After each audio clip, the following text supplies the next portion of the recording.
వ్యాసం విద్యార్థుల్లో సృజనాత్మకత ప్రక్రియను పెంపొందించే ప్రక్రియే వ్యాసం.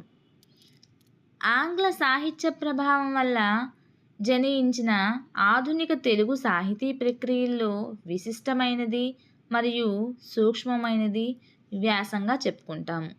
వ్యాసాన్ని ఆంగ్లంలో ఈజీ అంటారు.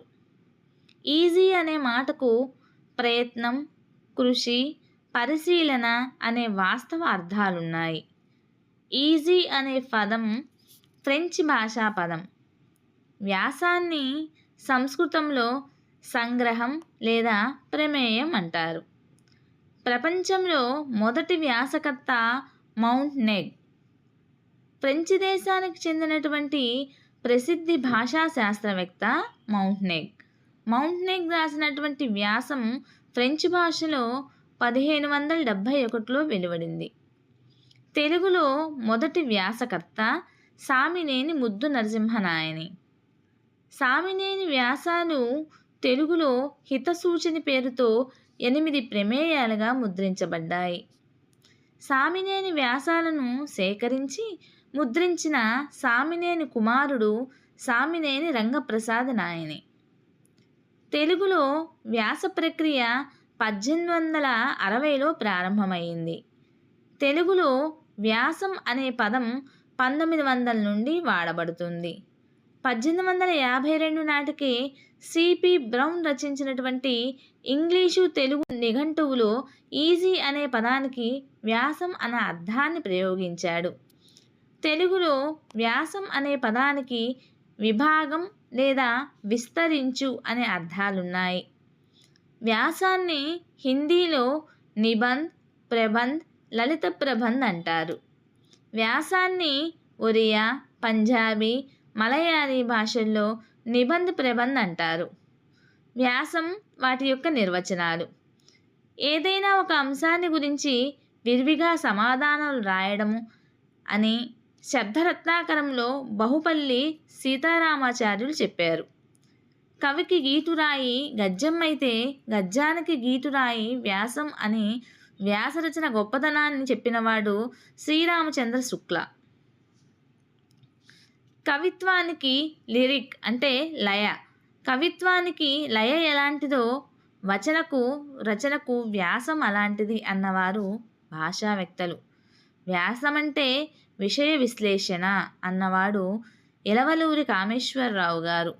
ఇక వ్యాసము పేర్లు: సామినేని ముద్దు నరసింహనాయని ప్రమేయం, పరావస్తు వెంకట రంగాచార్యులు గారి సంగ్రహం, కందుకూరి వీరేశలింగం పంతులు గారి ఉపన్యాసం, నోరి నరసింహశాస్త్రి గారి వచన కావ్యం అని పిలిచేవారు వ్యాసాలని. మొదటి వ్యాసకర్తలు: తెలుగులో మొదటి వ్యాసకర్త సామినేని ముద్దు నరసింహనాయని.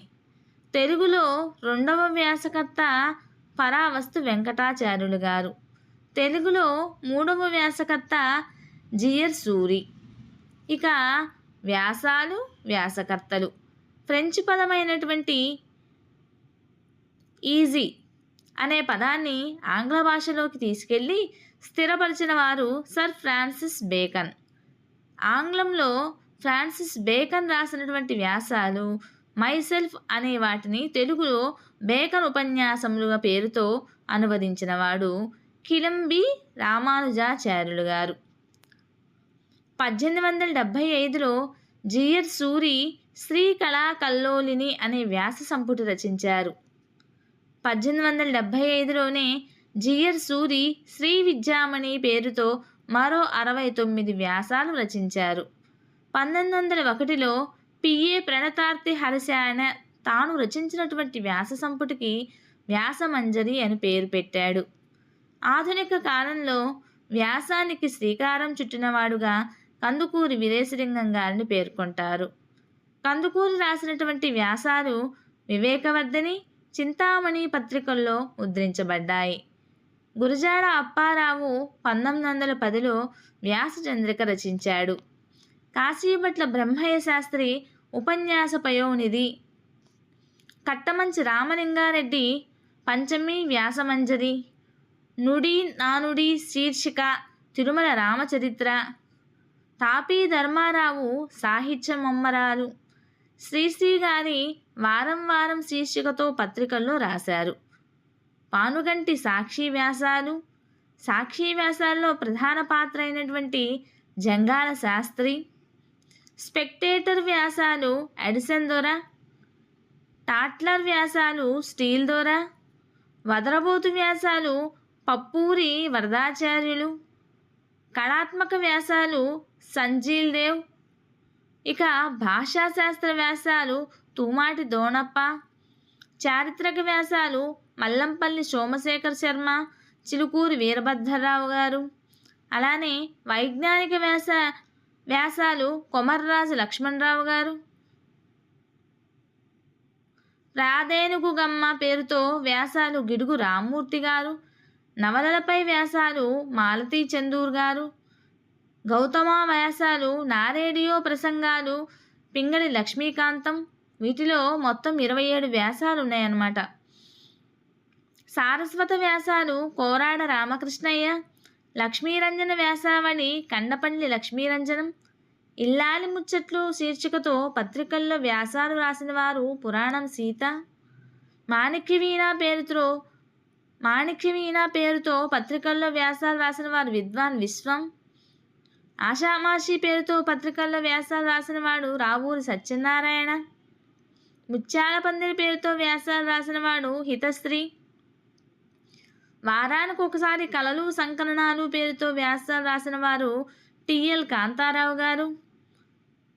అలానే మిత్రవాక్యం దర్పణం పేరుతో వ్యాసాలు రాసిన వారు వాకాటిపాడు రంగారావు గారు. ఉన్నమాట పేరుతో వ్యాసాలు రాసిన వారు ఎంవిఆర్ శాస్త్రి గారు. విద్యారంగం కాలక్షేపానికి కబుర్లు పేరుతో వ్యాసాలు రాసిన వారు ద్వారా శాస్త్రి గారు. అప్రస్తుత ప్రసంగం పేరుతో వ్యాసాలు రాసిన వారు మన్నవ గిరిధర్రావు గారు. అప్పుడు ఇప్పుడు పేరుతో వ్యాసాలు రాసిన వారు జి కృష్ణ.